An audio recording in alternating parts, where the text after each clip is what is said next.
ihsan fi jami'il umur wa wa'adahu man atahu wa rasulahu bisawabil jalil. Asyhadu an la ilaha illallah alladzi syaraha sudural mu'minina bin nur wa asyhadu anna muhammadan abduhu wa rasuluh sahibu maqamil mahmudi wal lauhil mahfuz. Allahumma salli ala Muhammad wa ala alihi wa ashabihi ajma'in. Amma ba'd. Fa ya ayyuhal muslimun rahimakumullah.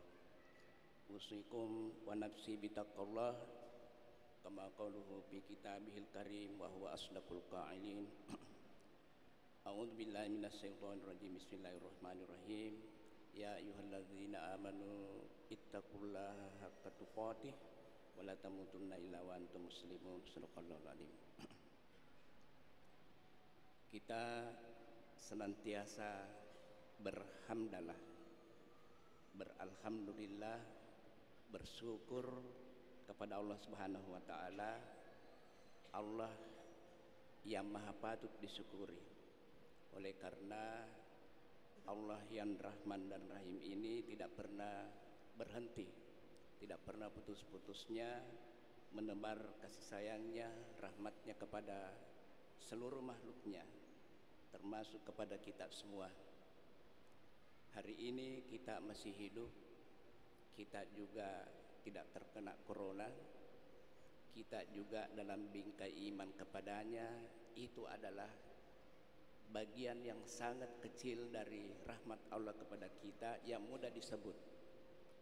Mudah-mudahan kehadiran kita di tempat ini hari ini merupakan tanda kesyukuran kita itu kepadanya. Salawat dan salam juga senantiasa kita lantunkan buat Muhammad sallallahu alaihi wasallam.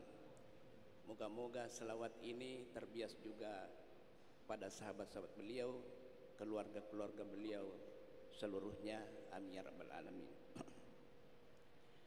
Hadirin sidang jemaah Jumat yang berbahagia. Di tengah perbincangan banjir dan corona hari ini, panitia masjid ini memberi khatib tema perempuan dan keluarga. Perempuan adalah subjek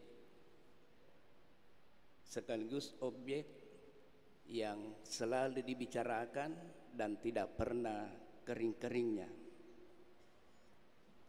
Kalau kita menengok sejarah, sungguh banyak pemimpin dunia berhasil dengan gemilang karena di sisinya ada perempuan, ada istrinya yang bijak, ada istrinya yang luar biasa mendampinginya. Sebaliknya tidak terhitung juga jumlahnya pemimpin-pemimpin kita, tokoh-tokoh kita di berbagai level, di berbagai bidang terkapar hanya karena perempuan. Al-Quran sendiri tidak menyebut perempuan itu sebagai makhluk lemah. Al-Quran justru menyebutkan, mensejajarkan wanita atau perempuan dengan laki-laki atau pria di berbagai dimensinya. Misalnya ketika Allah Subhanahu wa taala menyatakan man 'amila shalihan min dzakarin aw unsa wa huwa mu'minun falanuhyiyannahu hayatan thayyibatan wa lanajziyannahum bi ahsani ma kanu ya'malun. Di lain kesempatan Allah menyatakan inni la udi'u amala 'amilin minkum min dzakarin aw unsa ba'dukum min ba'd. Jadi amal, perbuatan, karya perempuan dan laki-laki itu sama di sisi Allah Subhanahu wa taala dalam pengertian tanggung jawab dan hak perempuan dan laki-laki itu sejajar. Sungguh demikian dapat dipahami juga bahwa dalam Al-Quran disebutkan pula bahwa pria memiliki sejumlah kelebihan atas perempuan. Namun harus juga dicatat bahwa perempuan pun memiliki sejumlah kelebihan yang dimilikinya melebihi pria. Kalau begitu, makna kelebihan di sini bukan menunjuk ke superioritas yang satu kepada yang lain, namun lebih mengarah ke makna derivasi atau peran spesifik tertentu dari mereka seiring dengan perbedaan fitrah kejadian dari masing-masing jenis manusia ini. Hadirin yang berbahagia, salah satu kelebihan perempuan atas laki-laki adalah tingkat kepekaan, tingkat zauq, tingkat rasa batin yang mereka miliki. Zauq ini lebih dominan hampir di semua lini aktivitas perempuan. Oleh karena itu dapat dipahami jika kedekatan emosional perempuan kepada putra-putrinya secara umum jauh lebih baik dari pria atau suaminya. Disinilah sesungguhnya kunci dan peran istimewa perempuan dalam keluarga sebagai pendidik pertama, sebagai pendidik utama bagi putra-putrinya. Perempuan menjadi sosok yang sangat menentukan bagi pembentukan watak dan karakter putra-putri yang dilahirkannya itu. Mengapa? Karena mereka menyentuh putra-putrinya dengan jiwa, dengan hati, dengan rasa. Dan ini nyambung dengan hati dan rasa anak yang dididiknya itu. Bahkan sebenarnya proses sentuhan jiwa ini bukan hanya pasca kelahiran sang anak, bahkan semasa masih dalam kandungannya. Yang dilakukan oleh sang bunda bukan hanya berupa pemeliharaan fisik dari janin dengan menjaga sebaik-baiknya kondisi kandungannya, tetapi juga dengan sejumlah harapan mulia, sejumlah doa-doa yang dilantunkan senantiasa kepada Allah Subhanahu wa taala. Contoh doa yang biasa dilantunkan oleh ibu dan bapaknya juga tentunya seperti yang tertera dalam Al-Qur'an. Id qalat imra'atu Imran rabbi inni nazartu laka ma fi batni muharrara fataqabbal minni innaka antas samiul alim. Ingat ketika perempuan Imran berkata atau berdoa kepada Tuhannya ketika ia sedang mengandung, ya Allah, aku nazarkan anakku ini, anak yang ada dalam kandunganku ini mengabdi kepadamu. Terimalah nazarku ini, engkau maha mengetahui, engkau maha mendengar. Hadirin dan hadirin yang berbahagia, apakah setiap perempuan yang berkedudukan sebagai istri atau ibu rumah tangga memiliki kualitas yang sama dalam hal mendidik anak-anaknya? Jawabannya pasti tidak. Ini karena ada sejumlah faktor penentu yang saling terkait dan menentukan. Di antara yang terutama yang ditulis oleh para ahli pendidik adalah yang pertama, pengetahuan keluarga dari suami istri. Pengetahuan dan pemahaman tentang bagaimana membina keluarga sakinah, keluarga mawaddah menjadi modal yang paling menentukan bagi seorang ibu dan ayah mendidik dengan benar anak-anak mereka. Banyak kasus terjadi karena pernikahan berlangsung tanpa bekal pengetahuan keluarga yang cukup. Bahasa kerennya, perkawinan tanpa perencanaan. Pada kasus ini, pasangan tidak siap mental dan kecakapan untuk mendidik dengan baik putra-putri yang lahir. Akibatnya adalah muncul generasi dengan perangai watak yang tidak seperti yang diinginkan oleh keduanya. Sebenarnya jauh sebelum ini, hadir yang berbahagia, seorang filosof akhlak muslim, Shauki Bek, memberi peringatan yang keras melalui kalimat yang cukup indah. Beliau tulis dalam bukunya, "Adzibu auladakum hamsan wa ishrina sanatan qabla wiladatihim." Ajarlah akhlak, ajarlah adab anak-anakmu 25 tahun sebelum mereka lahir. Maknanya adalah didiklah anakmu 25 tahun sebelum mereka lahir. Maksudnya adalah bahwa para calon suami, para calon istri harus memiliki pengetahuan dan kecakapan mendidik anak dengan betul jauh sebelum mereka melangkah ke jenjang perkawinan. Yang kedua, perhatian dan pendampingan penuh dari suami. Dalam sejumlah kasus, seorang ibu sungguh pun memiliki bekal dan pemahaman tentang bagaimana membina keluarga, termasuk anak-anak yang ia lahirkan. Namun karena tidak mendapat dukungan pendampingan yang memadai dari sang suami, maka ia pun mengalami kesulitan yang berat. Dalam hal ini, biasanya sang suami beralasan 1001, entah benar atau entah hanya dibuat-buat saja alasan itu. Namun yang jelas, sang suami tidak merasa memiliki tanggung jawab.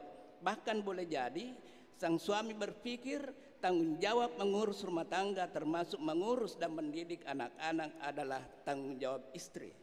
Mereka lupa bahwa suami adalah kepala keluarga. Terkait dengan ini hadir yang berbahagia, Imam Az-Zamakhsyari dalam kitab tafsirnya Al-Kasyaf juz 5 halaman 93 menukilkan, inna asyaddan nasa azaban yaumal qiyamati man jahila ahlahu. Maknanya adalah bahwa suami atau manusia yang paling berat siksanya di hari akhirat adalah suami-suami yang menelantarkan keluarganya. Yang ketiga, dukungan fasilitas. Dewasa ini mendidik generasi menjadi generasi yang soleh dan berkualitas tidak cukup hanya dengan himbauan, perintah, suruhan, tapi juga harus dengan dukungan fasilitas, baik fasilitas yang disediakan oleh badan pemerintah dan swasta maupun yang harus disediakan oleh kedua orang tua.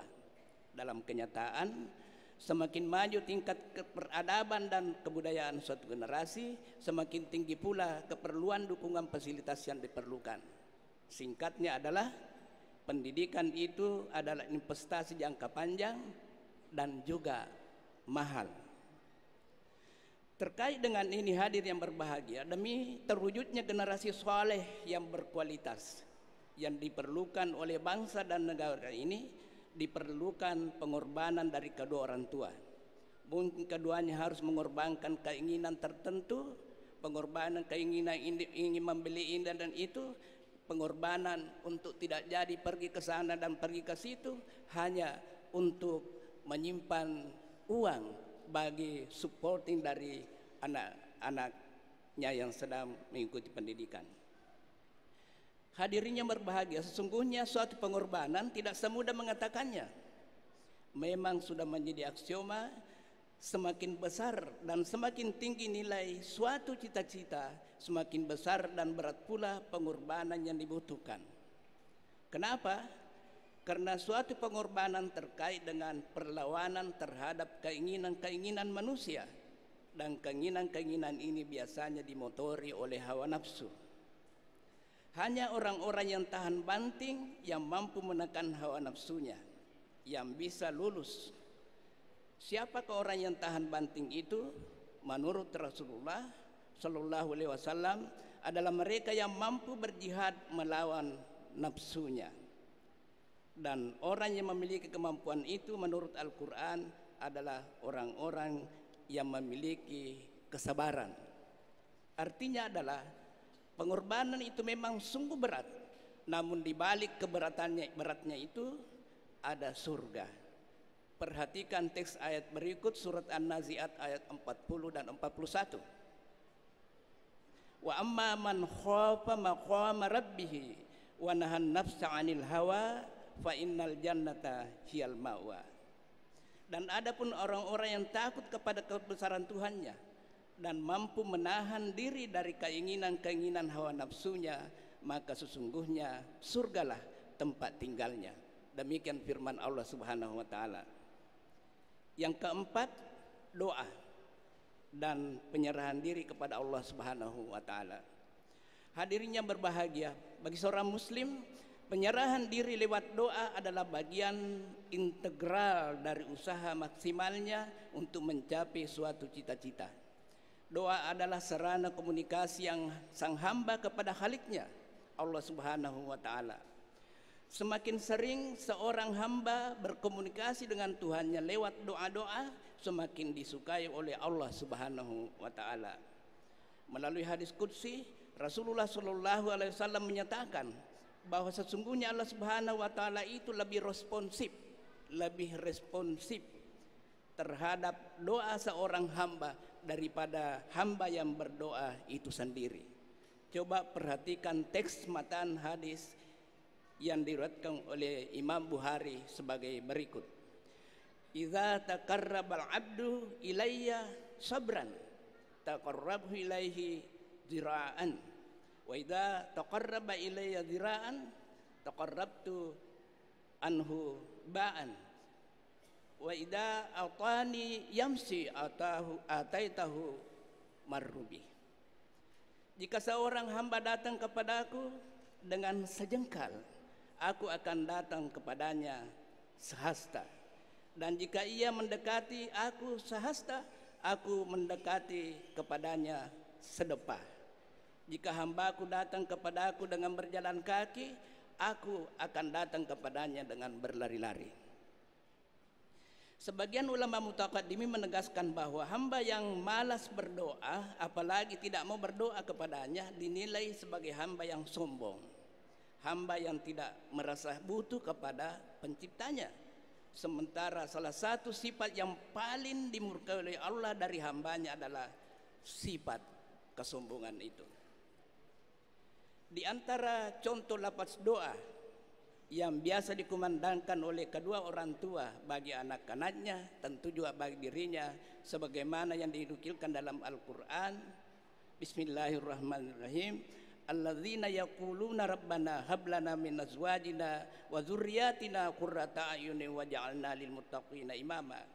Dan orang-orang yang berkata, ya Allah, anugerahkanlah kepada kami istri-istri kami dan keturunan kami sebagai penyenang hati kami, dan jadikanlah kami imam bagi orang-orang yang bertakwa. Hadirnya berbahagia, pada akhirnya dapat disimpulkan bahwa perempuan bukanlah makhluk Allah yang lemah. Ia adalah sosok yang perkasa, pantang menyerah, dan menjadi tumpuan bagi masa depan bangsa dan negara. Itulah makna dari ungkapan al-jannatu tahta aqdamil ummahat. Surga itu terletak di bawah telapak kaki ibu. Sungguh demikian, ia perlu perhatian, ia perlu pendampingan, ia perlu dukungan penuh dari sang suami. Dan lebih dari itu, pendidikan keluarga yang bertujuan untuk menyiapkan keluarga sakinah, mawaddah dan warahmah baina sain menjadi hal penting yang tidak boleh ditawar-tawar.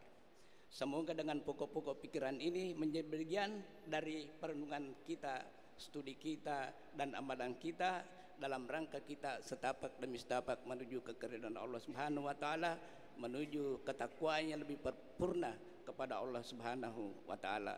Barakallahu li wa lakum fil Qur'anil Karim wa nafa'ni wa iyyakum bima fihi minal ayati wal hakim wa taqabbala minni wa minkum tilawatahu innahu was samiul alim.